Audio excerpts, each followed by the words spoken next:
Imagine waking up in 1933. No alarm, no lights, just the cold floor and an empty pantry.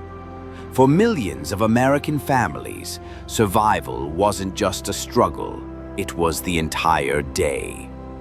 This is the story of a typical family during the Great Depression, how they faced each day with grit, love, and hope.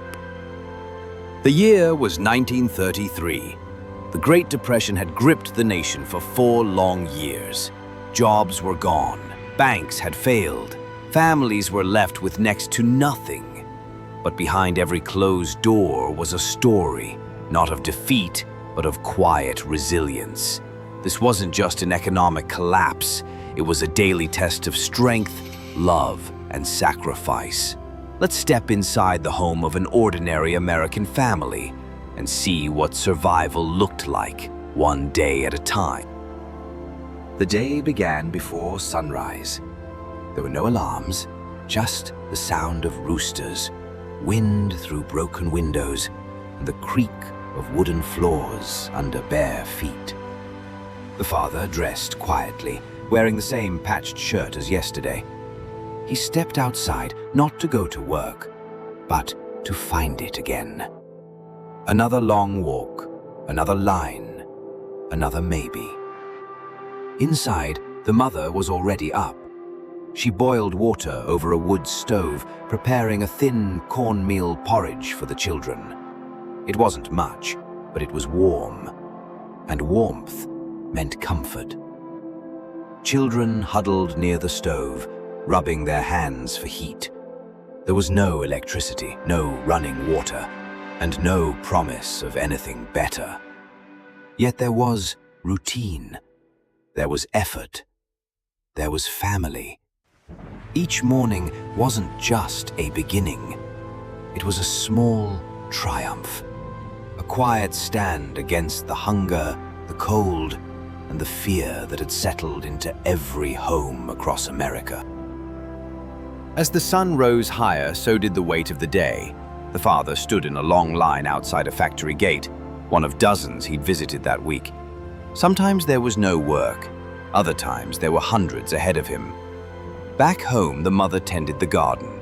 In a small patch of earth behind the house, she grew beans, onions, and whatever else could feed the family. There were no pesticides, no fertilizer, just patience, water, and hope. The older children didn't go to school that day. They stayed behind to help. One fetched water from a distant pump, another gathered firewood. The youngest cradled the baby on the front steps. It wasn't childhood as we know it now. It was responsibility, necessity, and yet there was dignity in it, a quiet pride. They weren't waiting for rescue. They were doing what they could with what they had, because that's what survival demanded. As darkness settled in, the home grew quiet. There was no electricity, only the flicker of a kerosene lamp casting soft shadows on the walls. Dinner was simple. A thin vegetable soup, a few slices of stale bread, maybe a shared potato. It wasn't much, but it was shared, and that made it enough. After the meal, they gathered around the fire. No phones, no distractions, just voices.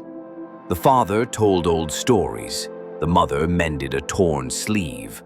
The children listened, sleepy but safe. Outside, the world was still uncertain. But inside, there was warmth, not from the fire, but from being together. In that quiet, fragile hour, they found something rare, peace. They hadn't won the day, but they had made it through. And sometimes, during the Great Depression, that was everything. Even in the hardest times, people held on, not just to life, but to each other. Neighbors shared what little they had. A cup of flour, a handful of beans, a warm coat passed from one child to another. No one had much, but no one was truly alone. Churches became more than places of worship. They were places of gathering, of comfort. People came not just to pray, but to sing, to cry, to remember that they still belonged somewhere. Faith was not loud. It was quiet, the kind found in whispered prayers before bed, in the small hope that tomorrow might be kinder. And somehow, that hope survived. Through empty cupboards and unpaid bills, it remained, like a flame that refused to go out. This wasn't just about enduring hardship. It was about the strength of the human spirit, and how even with nothing, people still found ways to give, love, and believe. They didn't just survive the Great Depression, they showed us how to live with heart. Their strength, sacrifice, and hope still echo today.